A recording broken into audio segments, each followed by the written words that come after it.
It's the end of 2021. It's about to get to Christmas time, and me and my family decide to go to a resort and relax and have a good time for a couple of days during Christmas, for Christmas. We were supposed to leave at 11 a.m. in the morning, so as usual, I woke up super early and I decided to have a crack at my personal best time or distance for my bike ride. I was really into bike riding at that time. I'm on my bike, pedaling as fast as I possibly can under the scorching heat of Dubai, and then my phone starts to ring. It's my mom, and as expected, she was yelling at me for going out and doing a freaking bike ride when we have to go somewhere. I had 3 laps left. I wasn't willing to quit now, I've come so far, I'm so close to beating my personal record. I asked, can I have 10, 15 extra minutes? And I proceeded.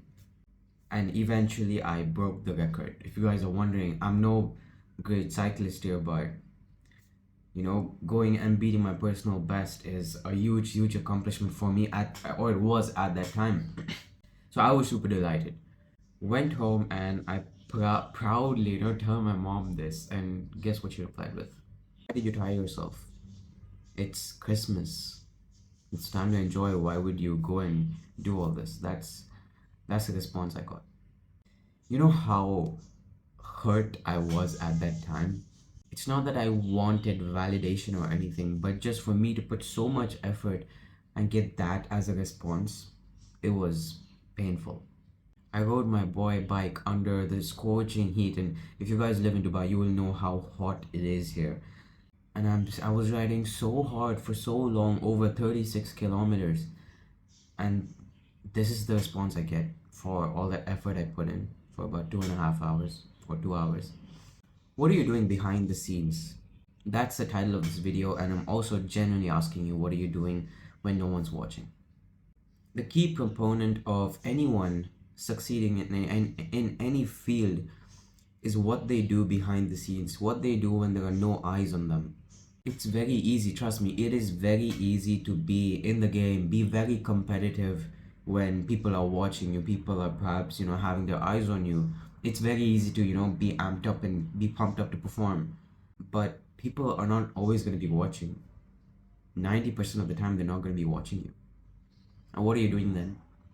I'm here, sitting here every single day in front of my laptop and my phone for almost every hour except the time I spend sleeping and in the gym. And no one's really watching. Sure, my family members, I guess, but no one's really taking account of this.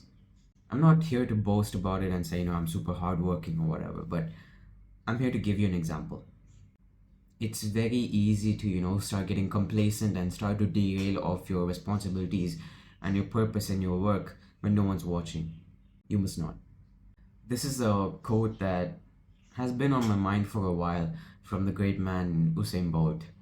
He said, "No one knows me for the hours and hours of practice that I put on the track behind the scenes, but they only know me for the few seconds that they see me on the sprinting track or running track or whatever you want to call it." This is the epitome of discipline. What are you doing when no one's watching you? When no one's there to motivate you, when no one's looking at you, when no one's appreciating you, when no one's there for you, what are you doing at that time? If you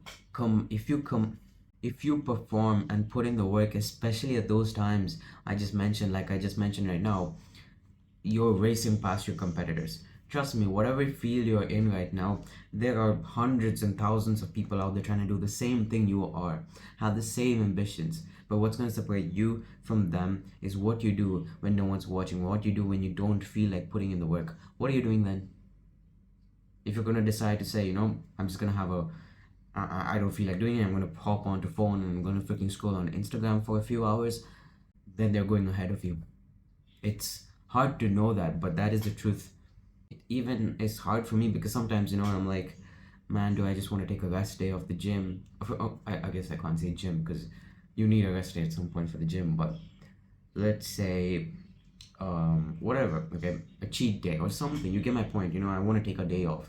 It's very hard for me to accept and take a day off because I know that the people out there, working on that day as well and going past me. So I can't let that happen. And that's a lesson for every single one of you out there. You might be having no success, no results right now, but I promise you, if you keep putting in the efforts, no matter what, no matter how you feel, you will progress past your competitors and you will be winning. I remember this classmate in school, and he was literally the worst guy.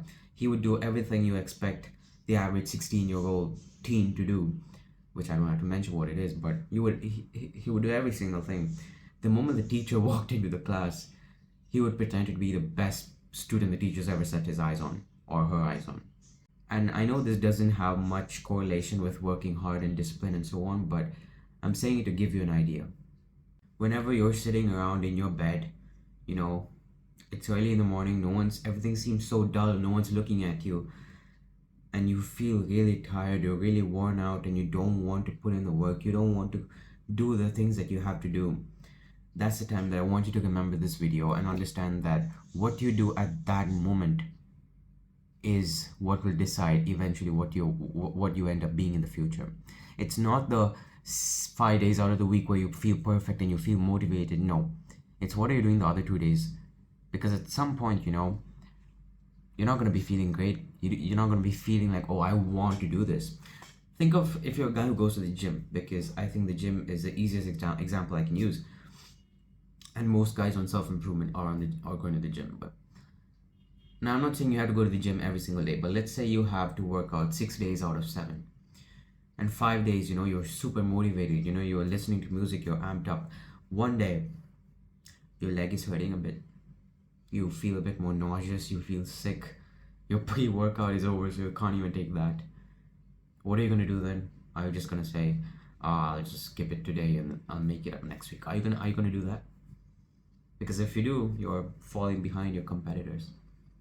If you work hard at these times, every time you're in a position where no one's looking at you and you don't want to put in the work, tell yourself this.